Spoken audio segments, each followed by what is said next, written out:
Alright, this is the start of part 3 of how to make your building great again. What we've got going on here today is, to start off with, I made this frame just a hair smaller than what the building was originally. So that way, if I needed to adjust anything, I'd have a little play there to work with. So, right now what we're going to do is we've marked this at 17 inches 3 times, and that will give us 1, 2, 3 out of each of the original roof metal. Now the other side looks a little rough, but I think we're going to try to make that the inside so that later on I can come in and paint it. That way it won't look so bad until I can afford to get the paint. So we're hoping it'll work out that way. We got these valleys right here that we can put screws in. We should be good. And this wind's blowing again today. So anyway, I've measured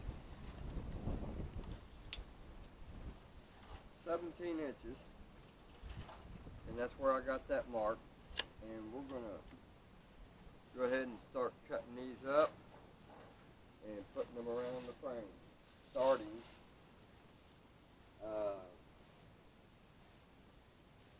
we're going to start here, do this one, then we're going to do this one, and we're going to do the same thing all the way around. And wherever it meets in the back is where I'm going to have to make a piece to fit in there. So that way it's not sticking out here in the front and looking all god awful. It's still going to look okay. You probably won't even notice it except for the, well, you might not even notice it at all because these here have divided half. Anyway, it'll look good. So we'll go ahead and get started on that, and I hope this stuff's not going to be too hard to cut. So enjoy the music.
One down, a bunch to go. You ain't got no blood in it, it ain't worth doing. Stay tuned. Alright, now I wanted to show you what I got so far. Needed to take a break on that tin. That stuff is really tedious to cut, and so I figured I'd cut a few, then put a few up, then cut a few, put some up. And basically what I've come up with is these 17-inch pieces, and I started here on this corner and have went around, and it's pretty solid, and we're just going to keep going around it until we get to where they meet up. So now that I've got them two on, I'm going to come over here and do these two, and then one more, and then go to the other side and do one till I know I'm not getting close to ending. Once I get close to ending, then I got to figure out how I want to meet them together, and I'm hoping that I get lucky and they meet up perfect, but that ain't going to happen. So that's basically what we're going to do, and as soon as I get them up and cut, I'll show you what it looks like after it's done. You already see how I did it and what I did. Basically, this is just the original roof, that I'm cutting down in 17-inch pieces to use to go around the bottom of the wall to make up for what wasn't there to begin with. So anyway, y'all stay tuned.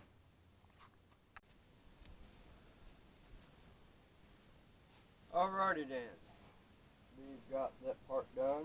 It ain't the best looking stuff in the world, but it's going to keep my stuff inside. And I'll show you here in just a few minutes how I patched it or brought the two together. It came together back there in the back in the middle, and I was left with about, I don't know, 12 inches. So there's a few holes in it that needs to be patched. That's no big deal. I can do that with silicone. And once I paint it, it won't look too bad.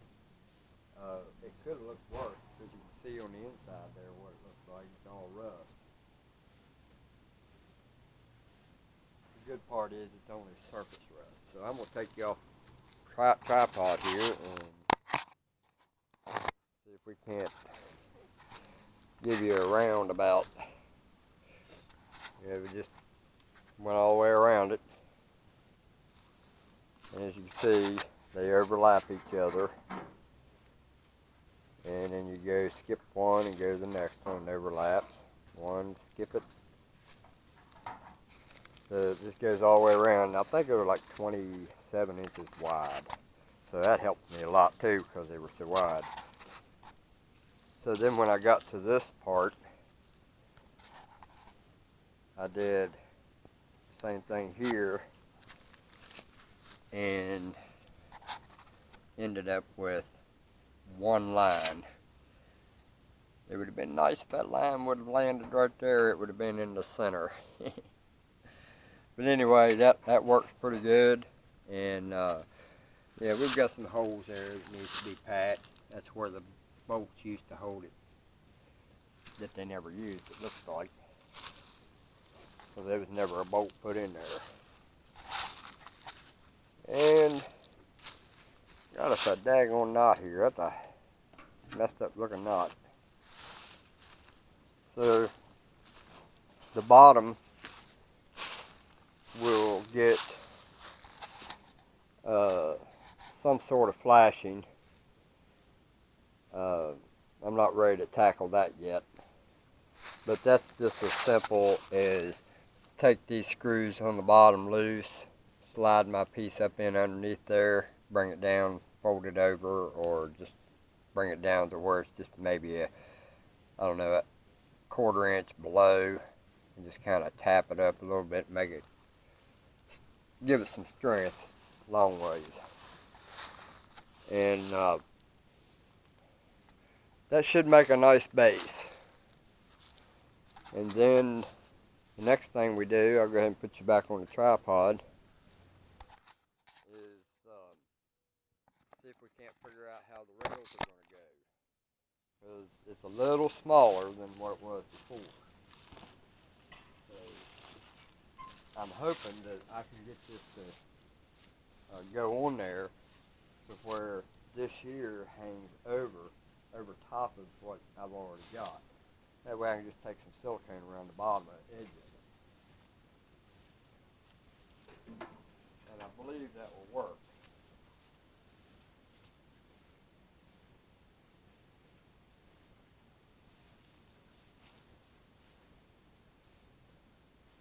I might have to take and bend them in and just kind of fold it a little bit so it goes in.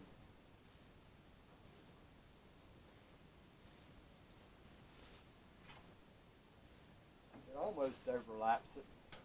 Water will still go down in it. Again, that's no big deal. I could, however, skip this part, use these for something else. That's me thinking. Bear with me here a minute. what if we take some 2x4s and cut them down to make 2x2s and put us a board across this part. What the hell? Oh, this ain't good. Alright, we'll put that there on top of that 2x4 and take the, let me find a piece here somewhere.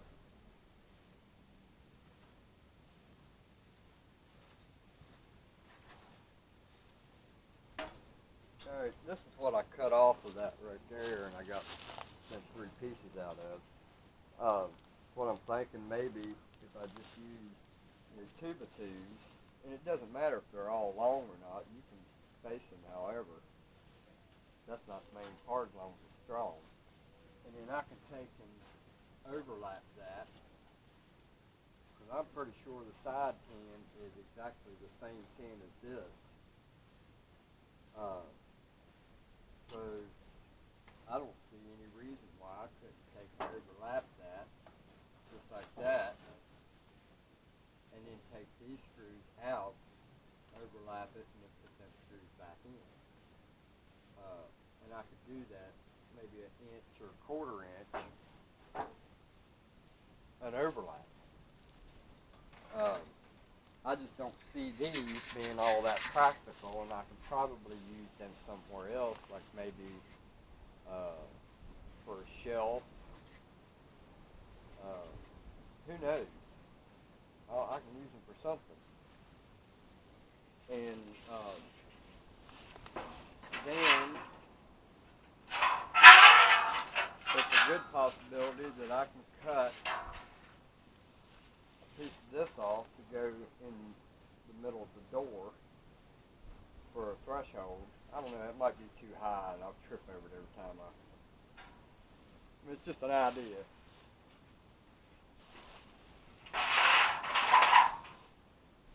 But you guys get the gist of it, right? So I guess the next thing we're going to be doing is making some 2x2s. And put them 2x2s around there. And I'm probably going to need help when it comes time to put the walls up. I usually end up doing everything myself anyway, so getting used to it. Most people have buddies that come over and hang out and help a fella out. Guess I wasn't one of the lucky ones. Anyway, enough of that. Probably edit that out. Well, basically that wraps up part 3. This one's going to be even shorter than the last one. Either I'm getting good at videoing, or I'm getting lazier. Which it ain't got nothing to do with lazy. I just hurt. So you guys have a good one. Later.